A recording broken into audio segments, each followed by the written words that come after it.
সময় নষ্ট, মোবাইলে সময় নষ্ট, ফেসবুকে সময় নষ্ট, ইউটিউবে সময় নষ্ট, জুয়ার আড্ডায় সময় নষ্ট, মদের আড্ডায় সময় নষ্ট। এই যুবক সমাজ দিয়ে জাতির কি হবে? বলেন কি হবে জাতির? এরা তো জাতির বোঝা, এদেরকে তুলে ডাস্টবিনে ফেলে দিতে হবে। আর যুবকদের উদ্দেশ্যে বলতে চাই, যুবক তোমাদের আত্মমর্যাদার দরকার আছে, আত্মসম্মানের দরকার আছে। স্রোত যেদিকে যাবে তুমিও সেদিকে যাবে, এটা হতে পারে না, অসম্ভব। স্রোত যেদিকে যাবে তুমিও সেদিকে যাবা মানে তুমি খড়কুটো, মানে তুমি পানা, মানে তোমার কোনো মূল্য নেই। এটাই আল্লাহ রসুল বলেছে যে একটা সময় আসবে যখন কাফের, ইহুদি, খ্রিস্টান, মুশরিকরা তোমাদের উপরে এমনভাবে ঝাঁপিয়ে পড়বে যেমন ক্ষুধার্ত ব্যক্তি প্লেটের উপরে ঝাঁপিয়ে পড়ে। আল্লাহ রসুল, আমরা কি কম হব? অসম্ভব, তোমরা কম হবে না। কয়েকশো কোটি হওয়ার পরও তোমরা হবে ফ্যানার মতো, কোনো ভ্যালু থাকবে না, মূল্য থাকবে না। আইপিএল, বিপিএলের জুয়া, পড়াশোনার নামগন্ধ নাই, সময় নষ্ট, মোবাইলে সময় নষ্ট, ফেসবুকে সময় নষ্ট, ইউটিউবে সময় নষ্ট, জুয়ার আড্ডায় সময় নষ্ট, মদের আড্ডায় সময় নষ্ট। এই যুবক সমাজ দিয়ে জাতির কি হবে? বলেন কি হবে জাতির? এরা তো জাতির বোঝা, এদেরকে তুলে ডাস্টবিনে ফেলে দিতে হবে। এরা জাতির জন্য বোঝা, এদেরকে তুলে ডাস্টবিনে ফেলে দিতে হবে। ইসরায়েলে যাও, ইসরায়েলের ইহুদি কয়দিন বিপিএল এর আয়োজন করে, কয়দিন আইপিএল এর আয়োজন করে, কয়দিন ওরা মদ, জুয়া, আড্ডা নিয়ে ব্যস্ত থাকে। গিয়ে দেখে আসো, ওদের কাজ পড়াশোনা করা, ব্যাংক ব্যালেন্স, অর্থনীতি, জ্ঞান বিজ্ঞান, গবেষণা, প্রযুক্তিতে উন্নত হয়ে তোমাদেরকে কচু কাটা করা, এটা হলো ওদের উদ্দেশ্য।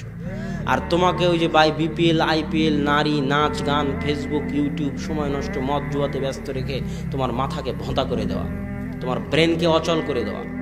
আর তুমি ওই যে জীবনে কোনোদিন পড়াশোনা করোনি, তখন আর কি করবা? তখন পদ্মা সেতু বানাতে ইঞ্জিনিয়ার ভাড়া করা লাগে, চায়না থেকে ইঞ্জিনিয়ার ভাড়া করা লাগে, কোরিয়া থেকে। আর তুমি গিয়ে ইট বালু নিয়ে ওখানে লেবারি করবা। এই হলো উন্নত বাংলাদেশ।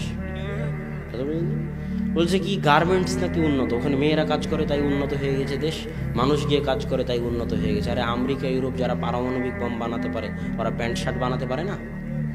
পারে না, পারে না? তাহলে তুমি কখন দর্জি খলিফা হয়ে তুমি উন্নত হয়ে গেলা? অসম্ভব।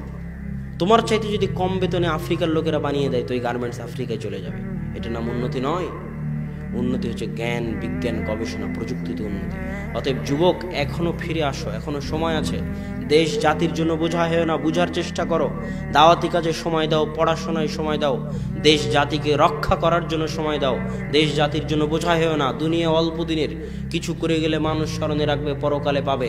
আর জাতির জন্য বোঝা হয়ে গেলে পরিবারের জন্য বোঝা, পিতার জন্য বোঝা, মাতার জন্য বোঝা, জাতির জন্য বোঝা, দেশের জন্য বোঝা, তুলে ডাস্টবিনে ফেলে দিতে হবে। কোনো কাজ নেই। এদেশের হাজারো যুবক ডাস্টবিনে ফেলে দেওয়ার যোগ্য।